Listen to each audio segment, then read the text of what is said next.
ସୁପ୍ରଭାତମ୍। ଆଜିର ପଞ୍ଚାଙ୍ଗ ଓ ଅମୃତ ବଚନ। ଶୁଭ ସକାଳ।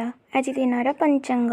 ଆଜି ଶ୍ରୀ ଶ୍ୱେତବରାହ କଳ୍ପର ବୈବସ୍ୱତ ମନ୍ୱନ୍ତର ଦ୍ୱିତୀୟ ପରାର୍ଦ୍ଧ ଉତ୍ତରାୟଣ ଶୀତ ଋତୁ ମାଘ ମାସ କୃଷ୍ଣପକ୍ଷ ଅଷ୍ଟମୀ ତିଥି ବୁଧବାର ଚୁକାପ୍ତ 5126 ବିକ୍ରମ ସମ୍ବତ 2081 ଜାନୁଆରୀ ମାସର 22 ତାରିଖ। ଆଜି ଦିନଟି ସମସ୍ତଙ୍କ ପାଇଁ ମଙ୍ଗଳମୟ ହେଉ, ଈଶ୍ୱରଙ୍କ ନିକଟରେ ବିନମ୍ର ପ୍ରାର୍ଥନା।